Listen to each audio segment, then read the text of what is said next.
Questão da FUVEST, questão de número última, para encerrar. Nem sei mais qual é a questão, viu?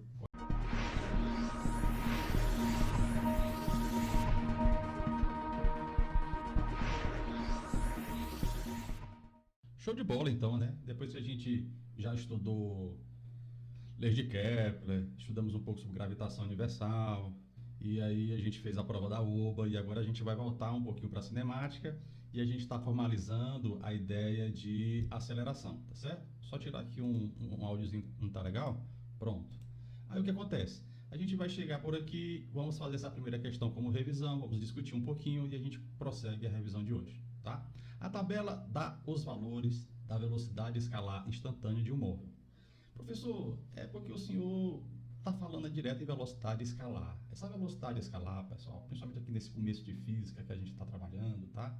A gente vai entender como se fosse um número. Um número. Eu estou preocupado. Opa, escrevi errado. Número. Eu estou preocupado apenas com a parte numérica da velocidade, tá? Em função do tempo, traduzindo uma lei de movimento que vale no instante t0 até o t igual a 5. Então perceba, ele está dizendo no enunciado que é do instante t igual a 0 e vai até o t igual a 5. Mas a tabela aqui não começa do t igual a 0, começa do t igual a 1. Então fica ligado aí. E ele vai apresentar essa tabela aí, tá? Então o que é que vai acontecer nessa tabela? No tempo 1, a velocidade é 7. Está diretamente relacionada. Quando eu vejo uma tabela em física, eu não posso parar de olhar o que tem na primeira linha, o que tem na segunda linha, o que tem na primeira coluna, segunda coluna, etc. Então, se a gente olhar para essa tabela, o que ele está dizendo? Que no tempo 1 segundo, ele diz até a unidade, no tempo 1 segundo, a velocidade é 7 centímetros por segundo, ok? Aí ele está dizendo o que mais aqui, passando adiante? Que no instante t igual a 2 segundos, depois de 2 segundos do movimento, a velocidade é quanto? 10 centímetros por segundo, tá? Eu vou até apagar aqui para a gente tirar essa poluição que está já de desenhos e eu quero mostrar para vocês a seguinte análise. Aqui o tempo está passando de quanto em quanto? O tempo está passando aqui de quanto em quanto, né? A gente pode perceber que o tempo está passando de 1 em 1 segundo. E a velocidade está passando como aqui? De quanto em quanto? A velocidade está passando de 3 metros por segundo, ok? Daí a gente pode perceber, inclusive, que é 3 aqui, 3 aqui, 3 aqui. Então, essa variação da velocidade é constante, que nos remete a relembrar o que é a aceleração, tá? A questão nem falou aí, mas eu vou logo falar aqui. Aceleração, já que é uma revisão com exercício. A aceleração, o símbolo vai ser uma letra A minúscula, tá? A é o símbolo da aceleração. A definição matemática, ela é, deixa eu tirar aqui, a ΔV é a variação da velocidade com o tempo. E eu gosto muito dessa questão porque ela já te dá a aceleração de cara aí, sem nem dizer. Ela nem diz e te dá a aceleração de cara. Porque o que é que você tem aqui embaixo? A variação de velocidade. É mesmo, né, Hilda? E justamente, você tem aqui, ó, que a aceleração, que a variação da velocidade aqui é de 3 centímetros por segundo. Vou colocar aqui, ó, 3 centímetros por segundo, tá? E embaixo, o tempo é a variação do tempo. Então, varia 3 metros por segundo a velocidade a cada 1 segundo. Coloca aqui, ó, 1 segundo.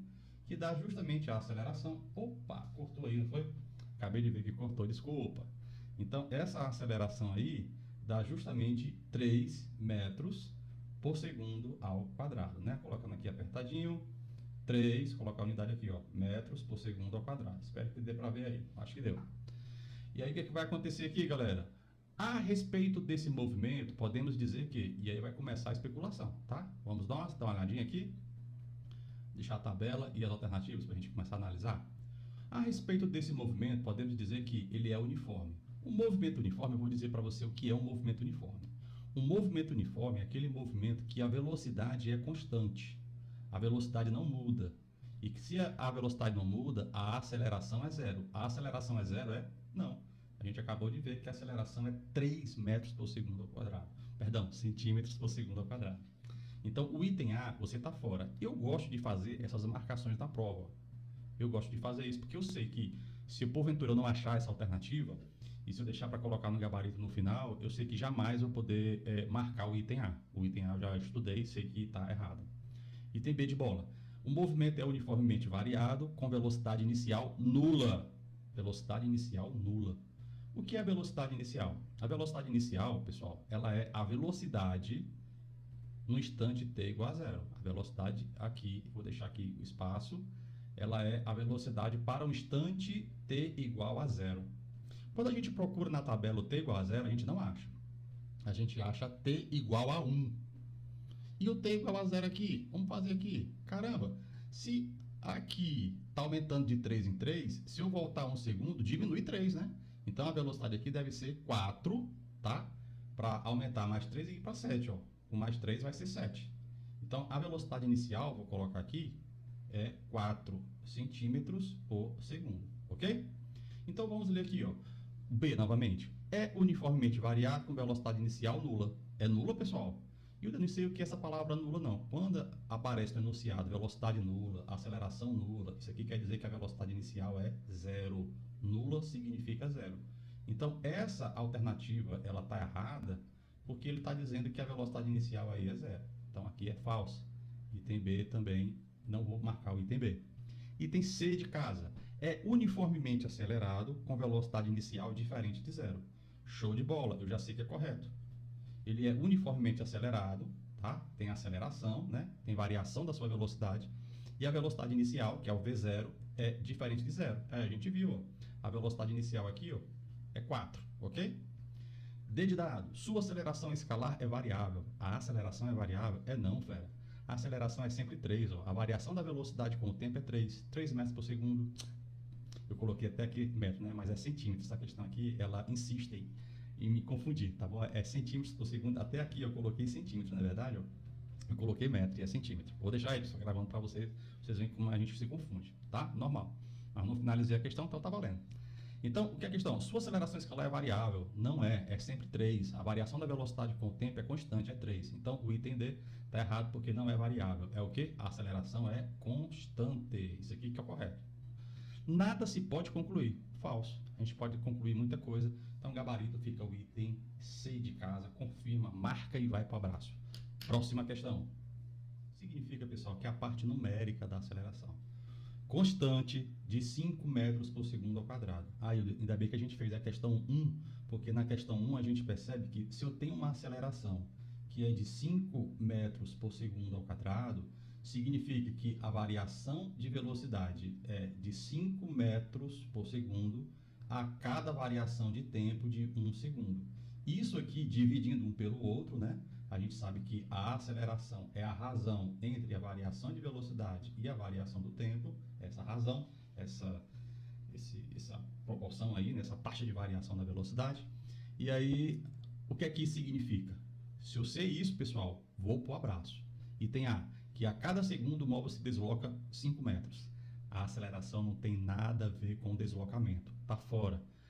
B de bola. Em cada segundo, a velocidade do móvel aumenta 5 metros por segundo. Opa! A cada segundo, a velocidade do móvel aumenta 5 metros por segundo. B de bola. Eu já marco aqui, ó. E eu já posso fazer aquele movimento, né, de cancelar aqui para não ter perigo de eu marcar quando eu for passar o gabarito do que eu faço para o cartão resposta. Não é o caso da prova, né, mas estou treinando vocês por Enem, tá bom? Então, C de casa.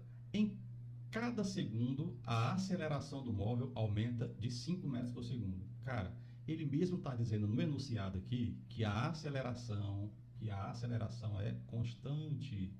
Uma aceleração constante, ela não pode estar aumentando, né? Aumenta. Então, aqui a própria questão, se você ler direitinho a questão, você jamais poderia marcar o item C. Item D de dado, em cada 5 segundos... Em cada 5 segundos, a velocidade aumenta 1 metro. Não, é o contrário, né? A cada 1 segundo, a velocidade aumenta 5. Então, também o item D está falso, né? O item C está falso. Item E, a velocidade é constante e igual a 5. Cara, se é acelerado, jamais a velocidade é constante. Nesse movimento aqui, a velocidade vai variar 5 metros por segundo, tá? 5 metros por segundo a cada 1 segundo. Então, correto, B de bola. Ficou fácil depois que a gente viu aquela primeira questão. Grande abraço e até a próxima. Questão de número 3. Vamos nós, pessoal. É uma questão que envolve aí uma análise mais filosófica, mas a ideia de repouso e movimento nasce nessas perguntas. E é importante você definir aqui, antes de a gente começar a leitura, o cara chamado referencial, tá? Referencial. O referencial é algo que eu tomo, pessoal, pode ser um ponto, pode ser uma reta, pode ser um objeto, é algo que eu tenho como fixo, vou colocar fixo entre aspas, e a partir dele eu vou dar a informação principal, que é essa, a distância que eu estou em relação a esse ponto, a esse objeto, a esse referencial, a essa reta. Está mudando? A distância muda? A posição muda em relação a esse objeto? Se a posição mudar, então eu estou em movimento. Se a posição não mudar, então eu estou em repouso. Então, fixando aqui, ó, vou colocar uma reta como referencial, chamar de uma reta S, colocar em metros. Vou colocar aqui uma pessoa, tá bom? E aqui está no instante t igual a 0, eu estou cronometrando. Depois de 5 segundos, eu observo a pessoa está aqui. Então, ele mudou de posição na reta S? Mudou. Então, ele está em movimento. Se ele não tivesse mudado de posição, ele estaria em repouso, certo? Então, tendo isso em mente, a gente vai ler a questão agora e vamos resolver de maneira simples e objetiva. Na foto abaixo, você observa um avião reabastecendo o outro. Como é isso, Wilder? Exatamente. Esse avião maior aqui, vou colocar aqui de amarelo, esse avião aqui está abastecendo o outro avião aqui, menor, tá bom? Pode-se afirmar, isso em pleno voo, pode-se afirmar que os aviões estão em repouso? Então, cara, se um está abastecendo o outro, aí o que é que você pode lembrar? Eu estou lembrando que quando eu vou abastecer o carro, a moto, né, lá de casa, eu percebo que está parado. Então, eu vou colocar aqui sim, está em repouso. Então, como é que eu iria responder isso aí? Eu iria colocar assim, ó, sim e não. eu escreveria assim, sim e não. Aí ele colocar assim, ó, sim e repouso, traço, em relação com o outro, e não, né, ele explicar a minha posição não, os aviões em relação à Terra, certo? Em relação à Terra. Então, eu iria escrever mais ou menos assim essa resposta. Esse seria aí o mote para eu desenvolver, tá, a resolução dessa questão. Deixaria até bonitinho assim, ó. Sim e não. Fica aí o fim dessa questão. Vamos agora para a próxima questão. Valeu! Sim, só uma observação. Antes da gente ir para a próxima questão. Se eu colocar aqui o referencial, o S, tá? Referencial S aqui. Se eu colocar, perceba que em relação a esse referencial, a posição tanto do avião pequeno como do avião maior, com o tempo, essa posição muda. Não é verdade? Então, os dois estão em movimento em relação a esse referencial S, que seria a Terra, a superfície da Terra. Mas se eu pegar como referencial o próprio avião, a distância, o avião maior, a distância do avião menor sempre vai ser a mesma distância e posição para o avião maior. Por isso que o avião menor está em repouso em relação ao avião maior. Valeu, agora sim, podemos ir. Tchau. Valeu, questão de número 4. Um helicóptero sobe verticalmente em relação ao solo, com velocidade constante. Cadê o helicóptero, hein? Aqui, vamos subir aqui um pouquinho ele. Subindo. Aí ele fala mais aqui, ó. Esboce a trajetória descrita pelo ponto P da periferia da hélice em relação ao... Olhe bem, cadê esse ponto P da periferia da hélice? Venho para cá e marca aqui, ó. Tá aqui o ponto P. Esse ponto P, ele vai girar com a hélice, não é isso? Ele vai fazer movimento circular aqui com a hélice. Então ele quer saber qual é esboce a trajetória, né? Qual é a trajetória? Bom, a trajetória já é o esboço, né? Já é um desenho, o desenho do caminho. Não entendi não, Hilder. Vamos abrir aqui um pouquinho mais a lousa. Vamos deixar assim, ó, tá? Abre um pouquinho mais aqui. E aí a gente vai fazer o seguinte. Quando um objeto cai, ele caiu. Isso aqui é a trajetória dele. É o desenho do caminho. Então não é difícil entender o que é trajetória. O cara está descendo um morro de jet ski, de esqui, tá bom? Então desceu aqui, ó, na neve. Então o desenho do caminho que é o esboço da trajetória, já é, tá certo? O esboço do caminho já é a trajetória. Então é simples. Então, o que a gente vai fazer aqui no item A, eu vou apagar agora aqui que a gente acabou de... Não, vou deixar, né? Eu vou colocar aqui trajetória.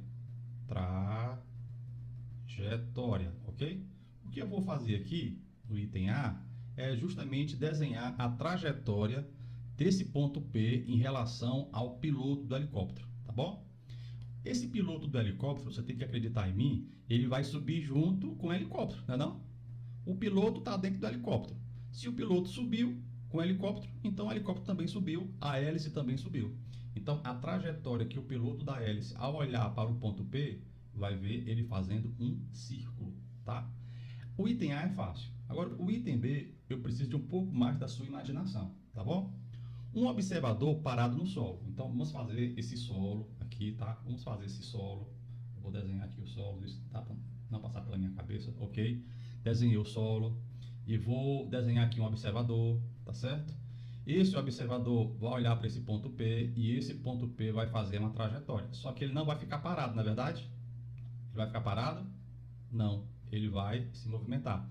Porque ele vai, além de girar, o observador parado aqui na terra, no solo, ele vê o helicóptero subindo. Então ele vê a trajetória desse jeito aqui, ó. Uma espécie de espiral ou aspiral de caderno aí, tá bom? Então tá aí, ó, a própria trajetória depende do referencial. Valeu e até a próxima questão. Tchau. Questão de número 5. Com base no princípio da ação e reação, responda. Item A. A afirmação abaixo está correta ou errada? Para, Hilda. Espera aí, cara. O que é esse princípio da ação e reação? Vamos nós aqui, né? Quando a gente vai estudar as leis de Newton, que é o começo da mecânica, da dinâmica, a gente estuda 3 leis. Tem a primeira lei de Newton, tá? O nome dela é inércia. Então eu vou ser, pessoal, bem sucinto, tá bom? Bem resumido mesmo. O que é inércia? Você pode procurar no Google qualquer enunciado aí, o que é inércia, enunciado da inércia, significado você vai achar. Mas é uma propriedade, a capacidade que um corpo tem, tá? De permanecer no seu estado de repouso e movimento até que uma força o tire desse estado. O que é que significa pra gente? Se eu estou em cima de um caminhão, imagine você em cima de um caminhão, não é caminhão baú, tá? É aquele caminhão de carroceria que chega o material de construção. Então eu estou lá em cima desse caminhão baú, tá? E o caminhão está parado, o caminhão não baú. O caminhão está parado e eu fico em pé com as mãos para cima. Aí de repente esse caminhão começa a acelerar e eu vou para trás. Então o corpo não queria entrar em movimento, ele queria ficar em repouso. Então isso é inércia. Isso é inércia. Mas também inércia é isso, presta atenção. Agora vocês pegaram tá em cima do caminhão ainda, tá? O caminhão pegou uma estrada em linha reta e de repente o caminhão precisou frear e você estava com as mãos para cima e você foi para frente do caminhão. Isso também é inércia. O caminhão parou, aí você quer continuar o movimento. Ou seja, o movimento também é normal. Do mesmo jeito que é normal ficar parado, é normal ficar em movimento. Essa capacidade do corpo de permanecer em movimento. E só vai parar se aparecer uma força no sentido contrário para fazer você mudar essa direção retilínea em movimento uniforme, tá? Resumidamente, inércia é isso. Vocês podem procurar em outros canais, tá? Mais sobre inércia. Mas aqui é uma revisão com exercício. Vamos para a segunda lei. A segunda lei de Newton, ela o princípio fundamental da dinâmica, ela se resume muito, é muito comum a gente resumir numa equação, que é a força resultante é igual a massa vezes a aceleração. Isso aqui significa o quê? Tá? Que quanto maior a força resultante sobre um objeto, maior vai ser a aceleração, maior vai ser a variação da velocidade que ele vai ter. Resumidamente, segundo a lei de Newton é isso, não vou colocar nenhum exemplo matemático aqui, tá? E por fim, que é a lei que está envolvida aqui, é a terceira lei de Newton, é a terceira lei. A terceira lei fala da ação, o princípio da ação e reação, certo? Então, o que é que esse princípio fala? Eu vou até ampliar aqui um pouquinho, tá? O que é que esse princípio fala? Vamos para cá. Eu vou desenhar aqui 2 bloquinhos, tá? 2 bloquinhos. Bloquinho A, o bloquinho B. Eu vou colocar como se fossem 2 mãozinhas aqui de robô. Por que tu fala uma mão bonita? Porque eu não sei. Eu não desenho bem, você percebeu, tá? Então, observe aqui a situação. Eu vou, com essas 2 mãos, eu vou comprimir um objeto no outro, tá?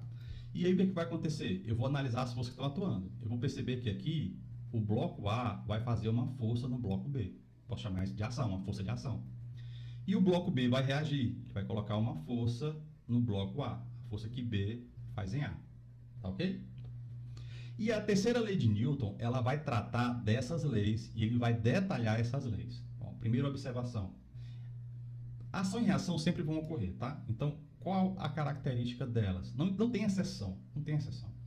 A característica é o seguinte, que elas têm o mesmo módulo. Certo? O mesmo módulo. Tá feio aqui, né? Foi mal, pessoal. Eu errei aqui. Mesmo módulo. O que é o mesmo módulo? O mesmo módulo é o seguinte, amigos. Se eu tenho aqui uma força de 20 newtons, ele vai reagir, essa força que B faz em A também é 20 newtons. Se a força que A faz em B for 100 newtons, a força que B faz em A também vai ser 100 newtons. Como eu já falei para você bastante, a palavra módulo tem mais a ver com número, tá bom? Tem mais a ver com número. Se essa força for zero, o outro também vai ser zero. Simples. Vamos para a segunda característica. Quando eu sei as características da ação e reação, eu mato as questões. Mesmo módulo, sentidos opostos. Sentidos opostos. O que é isso, sentidos opostos? Se um for para a direita, o outro é para a esquerda. Se um for para cima, o outro vai ser para baixo. Se um for para diagonal para cima, o outro vai ser diagonal para baixo. Sentido oposto, tá? Agora, poderia ser assim, né? Não? Diagonal para cima, diagonal para baixo. Mas aí eu vou colocar uma outra terceira característica. Uma outra característica, que é mesma direção. Quando eu coloco mesma direção, significa que eles vão pertencer à mesma reta. Então, eles têm que ter a mesma inclinação de reta. Por isso que tem, se um é mais aqui para o nordeste, o outro é mais para o sudeste. Tá certo? Sudeste? Eu acho que é isso. Vamos lá, vou encarar. Norte, sul, leste, oeste. Aqui é o nordeste. Aqui é o sudeste. Aqui é o sudoeste. E aqui é o noroeste. Justamente. Se um é mais para o nordeste, o outro é para o sudoeste. Show de bola. Valeu. E agora eu vou para cá, ó. Vou para a quarta e última característica. Mesma direção, agora aqui, ó, acontece em corpos diferentes. O que é que isso significa, Hilda? Significa o seguinte, cara, que aqui pode ser uma pedra, não é verdade? O A pode ser uma pedra. Opa, saiu aqui ruim. O A pode ser uma pedra. E o B pode ser um ovo. Mas a força que a pedra faz no ovo é igual à força que o ovo faz na pedra. Mas como cada corpo reage de uma maneira diferente, vou registrar aqui de novo, como cada corpo reage de uma maneira diferente, cada ação está no corpo e a reação está no outro, o ovo pode quebrar e a pedra não. Cada corpo responde de uma maneira diferente a um corpo, tá? Então, esse PDF aqui eu vou colocar na descrição do vídeo e você vai ter acesso. Do jeito que está aí, eu vou colocar o PDF lá para você, tá bom? Então, vamos voltar para a questão, vamos resolver a questão agora propriamente dita, tá? Vamos para cá. Vamos agora meter brasa na questão. Já fizemos a revisão das leis de Newton, as características, e vamos nós. A afirmação abaixo é verdadeiro ou falso, né? Certo ou errado? Quando exercemos uma força F numa mesa, esta exerce uma força oposta menos F. Vamos fazer aqui esse desenho. Vamos encarar. Fazer aqui o desenho. Vou colocar uma mesa, tá? A minha mesa é terrivelmente feia, né? Não sou bom de desenho, perceberam, tá? E eu vou colocar uma pessoa. E essa pessoa, opa, é para ter colocado perto, né? Essa pessoa, opa, já tá batendo aqui, pessoal, o horário, ó. Ela tá dando 6 horas da noite, tá? Então, hora do anjo. Bota aí a música do Luiz Gonzaga aí. Essa pessoa está empurrando aqui a mesa, tá bom? O que é que vai acontecer? Ele está aplicando, vou colocar um pouquinho mais grossa aqui, essa tinta, tá? Um pouquinho mais grossa. Ele está colocando uma força F nessa mesa. Se ele aplica uma força F na mesa, a mesa aplica a mesma força F, só que com essas características, né? Mesmo módulo, sentido oposto, mesma direção, e acontecendo em corpos diferentes, ó, para o outro lado, na pessoa. Então, não esqueça que uma força está na mesa e a outra força está na pessoa. Vamos continuar a leitura. A gente parou aqui, ó.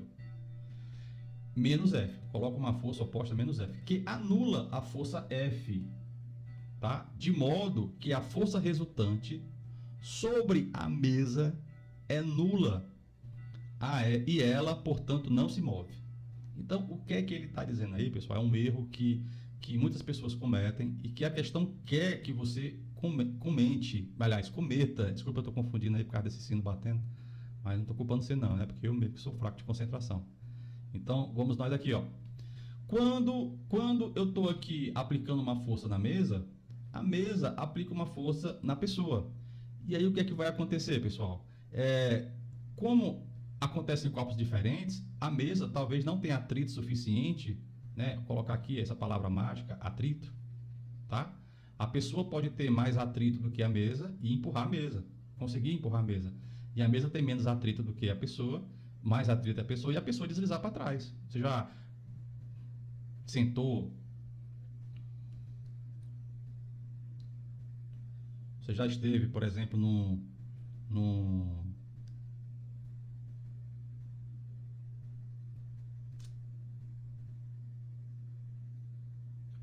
Certamente você já tentou lavar sua casa, colocou água, colocou sabão, e quando você empurrou a parede, quem escorregou foi você, né? Quem deslizou foi você. Então, para entrar em movimento, não depende só dessas duas forças. Depende do atrito, principalmente do atrito, tá bom?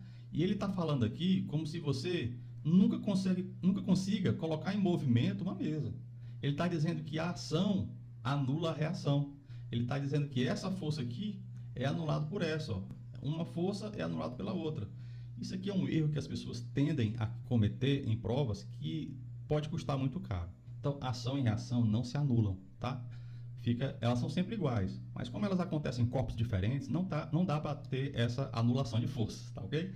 Então, fica aí o item A. Essa afirmativa ela é errada e a resposta que você daria seria porque ação e reação ocorrem em corpos diferentes. A resposta está justamente grifada aqui, tá? Para o vídeo não ficar tão longo, você vai tirar a resposta dessa frase. Por ação e reação acontecer em corpos diferentes, essas forças não se anulam. Pronto, morreu. B de bola. Descreva uma situação em que evidencie a força de ação e reação. Já está aqui um exemplo, eu coloquei uma pessoa empurrando a mesa, mas pode ser o que eu acabei de desenhar aqui também nesse esqueminha, tá bom? Valeu, até a próxima questão.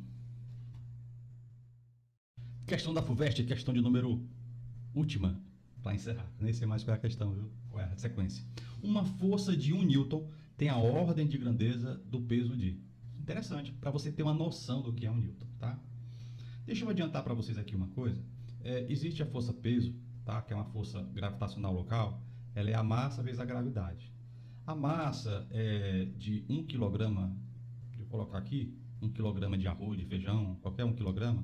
A gravidade, geralmente, a gente arredonda para 10 aqui, tá? Zona litorânea. Metros por segundo ao quadrado. Isso aqui dá um peso de 10 newtons, tá? Então, bota na cabeça isso, para você ter essa base boa, tá? Primeiro, Newton, essa unidade Newton vem de quê? Vem de quilograma vezes metro por segundo ao quadrado. Ela não vem assim do nada, não. Ela tem um significado. No lugar de escrever metros por segundo ao quadrado vezes o quilograma, aqui eu vou e coloco Newton. Peso é a massa vezes a gravidade. Colocando 1 kg de feijão vezes a gravidade local, aproximadamente 10, nós temos 10 newtons, tá? Então, se você pensar que o peso de 1 kg de feijão tem 10 newtons, 1 newton, que é 10 vezes menor do que 10 newtons, claro, é aproximadamente o peso de 100 gramas. Então, pessoal, quem tem um peso de aproximadamente 100 gramas de massa? Aí, um homem adulto, uma criança recém-nascida, 1 litro de leite, uma xícara de café ou uma moeda?